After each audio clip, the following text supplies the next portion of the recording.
ఉమ్మడి మహబూబ్ నగర్ లో భారీ వర్షాలు కురుస్తున్నాయి. నారాయణపేట, మక్తల్, అచ్చంపేట, కొల్లాపూర్లో రికార్డు స్థాయిలో వాన పడుతోంది. వాగులు, వంకలు పొంగి పొర్లుతున్నాయి. పలు ప్రాంతాల్లో రాకపోకలకు అంతరాయం ఏర్పడింది. ధన్వాడ మండలంలో భారీ వర్షాలకు రోడ్డు దెక్కిపోయింది. కొల్లాపూర్, ముక్కిడిగూడెం వాగు ఉధృతంగా ప్రవహిస్తోంది. దీంతో రాకపోకలు స్తంభించాయి. మరో 2 రోజుల పాటు వానలు కురిసే అవకాశం ఉందని వాతావరణ కేంద్రం హెచ్చరిస్తోంది.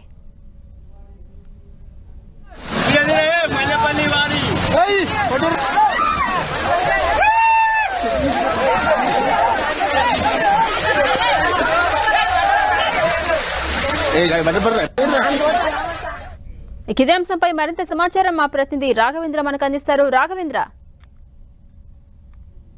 మహబూబ్నగర్ జిల్లాలోనూ ఎడతెరిపి లేకుండా కురుస్తున్నటువంటి వర్షాలకు రోడ్లన్నీ కూడా జలమయ్యాయని కూడా చెప్పొచ్చు. ఉమ్మడి మహబూబ్నగర్ జిల్లాలోనూ ప్రధానంగా నారాయణపేట, మక్తలు, కొడంగల్ ఈ ప్రాంతాల్లోనూ ఎక్కువ శాతం వర్షపాతం నమోదైందని కూడా చెప్పొచ్చు. రాత్రి కురిసినటువంటి భారీ వర్షానికే రోడ్లన్నీ కూడా ఎక్కడికక్కడ తెగిపోవడం, అదేవిధంగా ఏదైతే ప్రధాన రహదారులన్నీ కూడా రాకపోకలకు అంతరాయంగా ఏర్పడినటువంటి పరిస్థితి అయితే కనిపిస్తుంది. ధన్వాడ మండలంలో పలు గ్రామాలకు ఏదైతే స్కూల్ పిల్లలు వెళ్ళడానికి కూడా ఒక తీవ్రమైనటువంటి ఇబ్బందులు ఎదుర్కొన్నటువంటి పరిస్థితిని అయితే మనం చూసాము.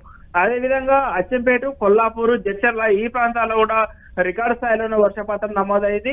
ఇప్పటికే అధికార యంత్రాంగం అంతా కూడా అప్రమత్తం చేసింది.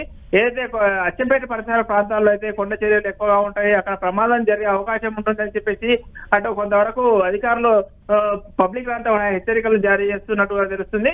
దీంతో మరో 2 రోజుల పాటు వర్షాలు కురిసే అవకాశం ఉంటుంది. కాబట్టి ఈ దాదాపు ఏదైతే వాటర్ ఫ్లో ఎక్కువ ఉన్నటువంటి ప్రాంతాలకు పబ్లిక్ పోనట్టుగా, అదే విధంగా చెరువుల దగ్గర కానివ్వండి, ప్రాజెక్టుల దగ్గర కానివ్వండి, సందర్శకులను కానివ్వండి, మత్స్యకారులను కూడా వెళ్లకుండా ఇప్పటికే హెచ్చరికలు జారీ చేయడం జరిగింది. దీంతో మరో 2 రోజుల పాటు రికార్డు స్థాయిలో వర్షాలు నమోదయ్యే అవకాశం ఉంటుంది. ఇప్పటికే జిల్లాలో చాలా ప్రాంతాల్లో, లోతట్టు ప్రాంతాల్లో అన్నిటి కూడా నీరు వచ్చి చేరే అవకాశం ఉంటుందని కూడా చెప్పవచ్చు. అంటే రాఘవేంద్ర, పలు ప్రాంతాలకి రాకపోకలు స్తంభించాయి. ఈ నేపథ్యంలో ఒక వాగు ఉధృతికి రోడ్డు కూడా తెగిపోయిన పరిస్థితి మనకు కనిపిస్తోంది. ఈ నేపథ్యంలో అక్కడి అధికారులు ఎలాంటి చర్యలు చేపడుతున్నారు? నారాయణపేట నియోజకవర్గంలో ధన్వాడ మండల పరిసర ప్రాంతాల్లోనూ ఏదైతే పలు గ్రామాలకు రాకపోకలన్నీ నిలిచిపోయేవి. అక్కడ అధికారులు గతంలో చెప్పినట్టు అంటే గ్రామస్తులందరూ కూడా అధికారుల దృష్టికి తీసుకెళ్లినప్పుడు కూడా ఆ సమస్యల్ని పరిష్కరించకపోవడం వల్లే ఆ మట్టి రోడ్ అంతా కూడా తెగిపోవడంతోనే ఆ నీరంతా కూడా ఒకసారిగా ఆ గ్రామ సరిహద్దు ప్రాంతాల్లోకి రావడంతోనూ అక్కడ ఉన్నటువంటి పబ్లిక్ పూర్తి స్థాయిలో ఇబ్బందులు తలెత్తే అవకాశం ఉంటుంది.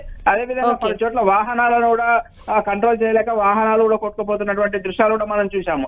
ఇలాంటి సందర్భాల్లోనే చాలా వరకు అక్కడ అధికార యంత్రాంగము వేగవంతంగా చర్యలు చేపట్టడం జరిగింది. అదేవిధంగా జిల్లా కలెక్టర్లు, అదేవిధంగా రెవెన్యూ అధికారులు పూర్తి స్థాయిలో కూడా పబ్లిక్ అప్రమత్తం చేస్తూ ఎక్కడ ఎలాంటి సమస్యలు తలెత్తకుండా కూడా ఏర్పాటు చేయడం జరిగింది. Right, thank you Raghavendra.